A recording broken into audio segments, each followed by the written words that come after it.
Така се селиме во Лондон, како што најавив, Жанета Скрле веќе треба да е на линија. Добро утро, Жанета. Утре на полноќ Долниот дом се очекува да ја заврши ратификацијата за Брекзитот на еден ден пред ова случување. Каква е атмосферата во Лондон? Па да ви кажам право, ништо посебно како да не се случува, се најнормално, нема денот е облачен, врне помалку, значи нормален ден во Лондон и ако се суди според она што може да се види по улиците, јас вчера одшетав и до централен Лондон, лондончани се мртви ладни на сето она што се случува во врска со Брекзитот, и тоа е нормално. Во Лондон мнозинството гласаше за останување во Европската Унија.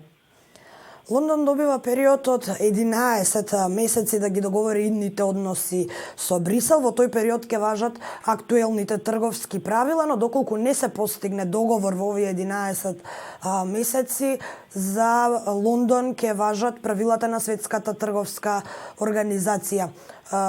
Какви се прогнозите, што ќе направи Борис Џонсон, ќе успее ли да се договори со Брисел? Според предвидувањата на економистите, предстојат тешки преговори на Борис Џонсон со функционерите од Брисел. Во право сте, допрва предстојат преговори и она што треба да се случи сега, а тоа ми се чини дека малкумина од оние кои гласаа за излегување на Велика Британија од Европската Унија го знаат и свесни се за тоа.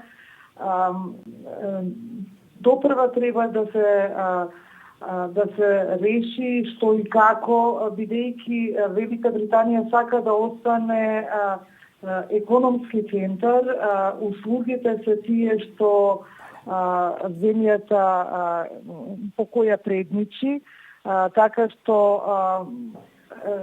преговорите ќе бидат доста тешки и не владе баш многу оптимизам дека до крајот на годината ќе може да се постигне. Нормално Борис Џонсон е секогаш оптимист, тој во сите досегашни изјави вели дека нема одложување и дека до крајот на годината и дека нема да се случи оној тврд Брекзит како што го нарекуваат аналитичарите. Точно така, дека нема да се случи тврд Брекзит, но тоа значи, да бидам искрена, мислам дека ќе има доста компромиси. Така, Британија до крајот на транзицијата ќе мора да го плаќа својот дел во европскиот буџет, а Британија е втор придонесувач веднаш по Германија. Што ќе значи за Европската Унија напуштањето на кралството? За Европската Унија тоа значат доста големи промени. Не е тоа само после 47 години една членка излегува, тоа се тектонски промени во членството на Европската Унија. Не е само символично, туку и суштински се случуваат промени. Значи не е само финансиите за Европската Унија, туку и она што е промена на суштината на Европската Унија. Не се случило до сега вакво нешто и Европската Унија ќе мора да види како и зошто една нејзина членка решила да излезе. Добро, да бидеме искрени, Велика Британија секогаш била посебна членка, никогаш не била сосем предадена на европските идеи, но била сепак една членка која помеѓу Германија и Франција служела како земја која ги помирувала овие две членки кои секогаш се бореле за превласт во Европската Унија. Сега нема кој да биде како една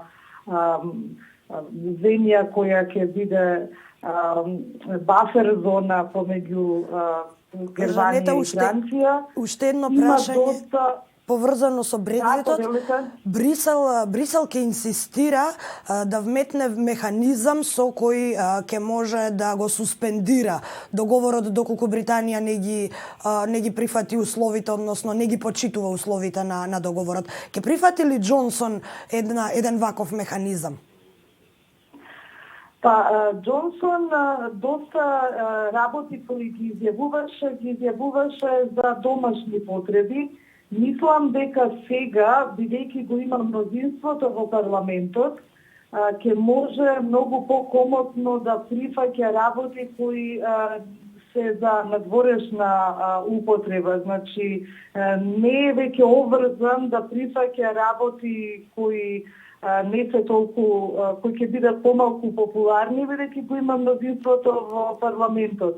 Така што во право сте, ќе може да балансира и ќе може да прифаќа работи кои не се толку популарни дома, заради тоа што едноставно го има мнозинството и ќе може да балансира и не е баш во ситуација да биде толку тврд колку што беше кога сакаше да го добие мнозинството во парламентот. Така во Британија се е во знакот на напуштањето, додека Џонсон се занимава со Брекзит, кралицата се занимава со Мекзит. Докаде е таа приказна? Заврши ли кралската сага? Кралската сага што се однесува до Хари и до Меган изгледа како да е завршена, макар што на многумина им остави горчлив вкус во устата, бидејќи новинарите се уште го поставуваат прашањето кога ќе видат било кој член од кралското семејство кој остана во Велика Британија, зошто ги избркавте Хари и Меган. Многумина чувствуваат дека Хари и Меган се избркани од кралското семејство и од Велика Британија и дека со неверојатна брзина кралицата и нејзините советници го решија во наводници проблемот со младата брачна двојка и дека им ги симнаа сите благодети, така да кажам, на да се биде член на кралското семејство и ги турна што е можно подалеку. Сега излегува дека уште од самото доаѓање на Меган во кралското семејство, таа не била прифатена, дека била дури од нити кралицата, нити нејзината снак, Кейт, нити Вилјам, ама добро, тоа е на ниво на кралски озборувања, но ете тие се во Канада, плаќаат за реновирањето на куќата и што ќе биде со нив, ќе видиме понатаму. Јас во еден текст за Слободен печат предвидов дека тие ќе бидат големи инфлуенсери понатаму, но најинтересно беше што кралицата остави да се ревидира ситуацијата со нив за година дена. Јас не знам како ќе се ревидира сето тоа, дали ако Хари ја остави Меган, ќе го примат назад во преграчките на кралското семејство или заради тоа што Меган никаде не се спомнува.